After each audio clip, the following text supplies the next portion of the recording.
Morning students, welcome to class 8। आज हम exercise 1.5 के क्वेश्चन नंबर 6 to 10 सॉल्व करेंगे। लास्ट वाली वीडियो में हमने एक्सरसाइज 1.5 के क्वेश्चन नंबर 1 to 5 सॉल्व कर दिए थे।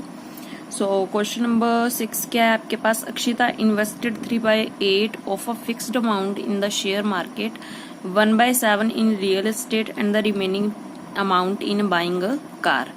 What part of the money did she use in buying the car? देखो, इस टाइप के क्वेश्चन में या तो हम इसको एक्सलेक्ट करके कर सकते हैं, ठीक है, या जो हमने मेथड यूज किया है वो ये मेथड यूज किया है कि जब भी ये पार्ट की बात करता है तो हम क्या करेंगे, जो इसमें होल पार्ट लेंगे, मीन जो हमारा इसमें जो फुल पार्ट रहेगा वो क्या लेंगे, हम 1 लेंगे। 1 हमारा क्या है, फुल पार्ट होता है, ठीक है। तो इसने क्या कहा है कि अक्षिता ने इन्वेस्ट किए हैं 3/8। 3/8 मीन पार्ट की बात कर रहा है कि 3/8 पार्ट उसने शेयर मार्केट में यूज किया और 1/7 पार्ट उसने रियल एस्टेट में किया, और जो रिमेनिंग अमाउंट बच गया वो उसने एक कार परचेज करने में जो है उसने इन्वेस्ट किया। तो आपने बताना है कि कितनी मनी उसने एक कार परचेज करने में इन्वेस्ट की है। अब इसमें मनी तो आपको गिवन नहीं है, तो आपको यहाँ पे क्या लेना पड़ेगा, पार्ट लेना पड़ेगा। तो फर्स्टली हम जो है इसमें फिक्स्ड अमाउंट जो लेंगे वो 1 लेंगे। उसके बाद में हम इसको देखो किस टाइप से आपने सोल्व करना है। यहाँ पे राइट किया हुआ है question number 6, let the fixed amount equal to 1, part invested in share market equal to 3/8। अब देखो पार्ट की बात कर रहा है तो हम इसको पार्ट में ही राइट करेंगे कि जो उसने शेयर मार्केट में पार्ट जो इन्वेस्ट किया है वो कितना है, 3/8।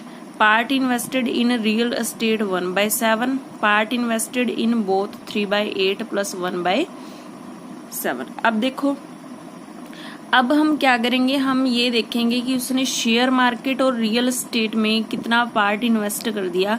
तो दोनों में हम ये देखेंगे कि दोनों में इन्वेस्ट टोटल कितना किया है। तो 3/8 एंड 1/7 को हम क्या कर देंगे, प्लस कर देंगे। तो वैसे ही जैसे हम एलसीएम लेके सोल्व करते हैं, आप इसको सोल्व करोगे 29/56 आ जाएगा आपके पास।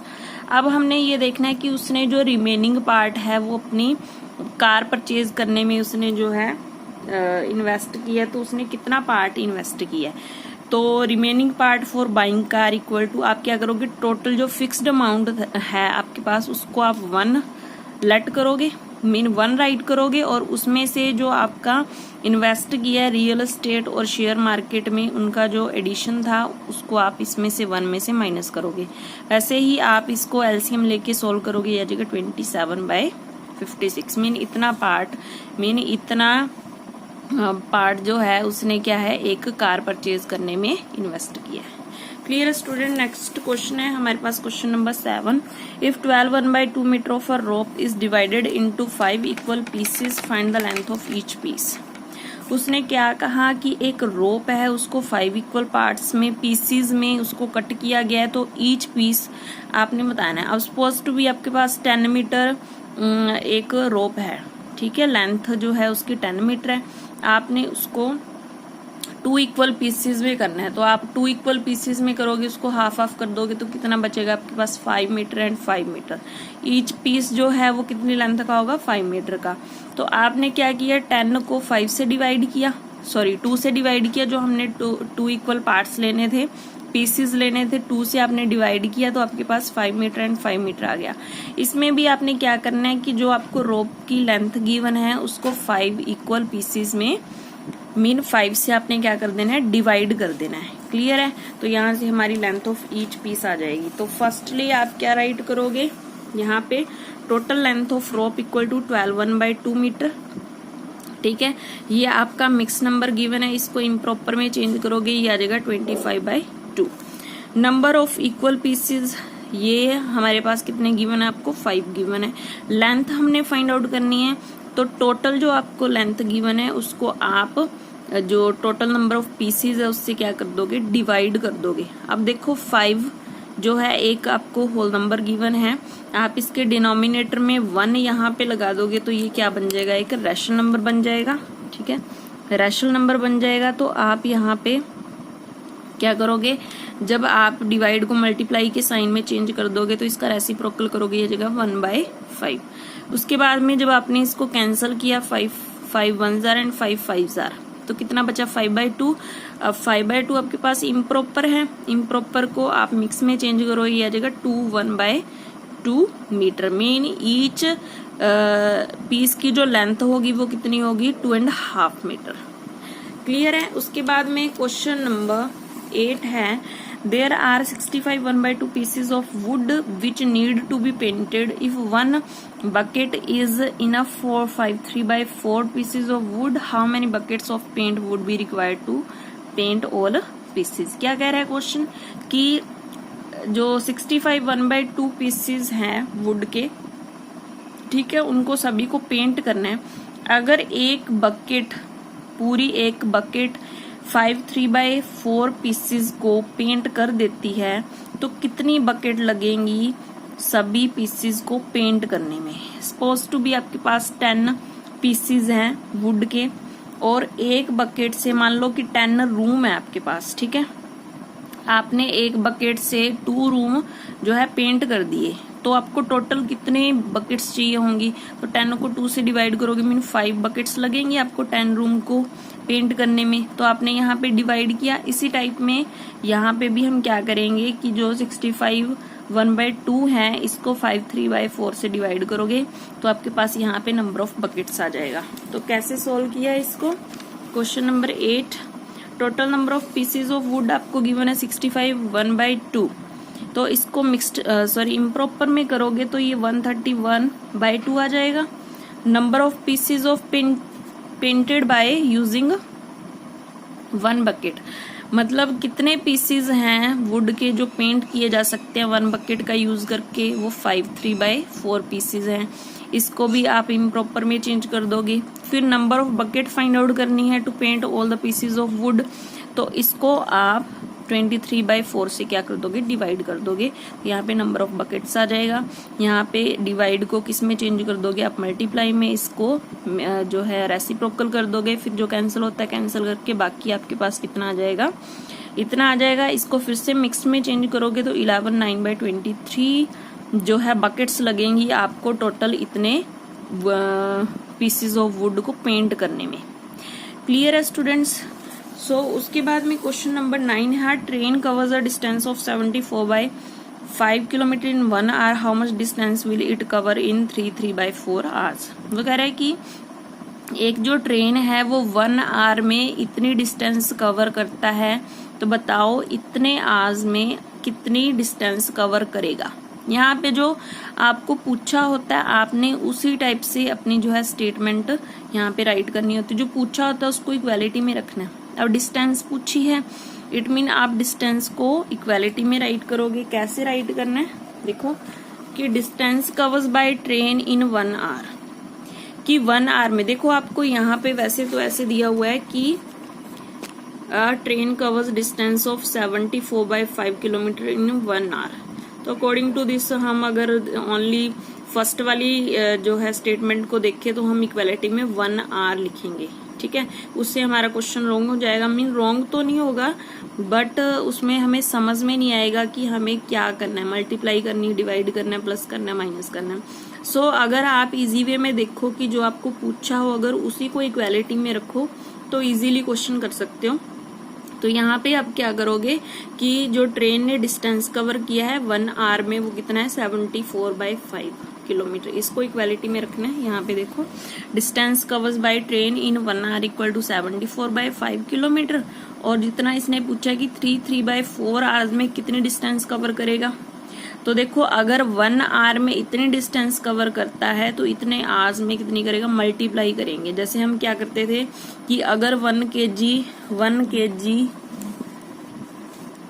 मैंगो की जो कॉस्ट है वो अगर आपके पास 50 रुपीज है तो 2 kg की कितनी होगी, क्या करते हो आप 50 मल्टीप्लाई बाय 2, तो मल्टीप्लाई करते हो। इसी टाइप से इसमें अगर 1 का गिवन है और ज्यादा का फाइंड आउट करना होता है तब हम क्या करते हैं, मल्टीप्लाई करते हैं। अगर आपको ज्यादा का गिवन हो 1 का फाइंड आउट करना हो तब आप उसमें क्या करते हो, डिवाइड करते हो। Clear student.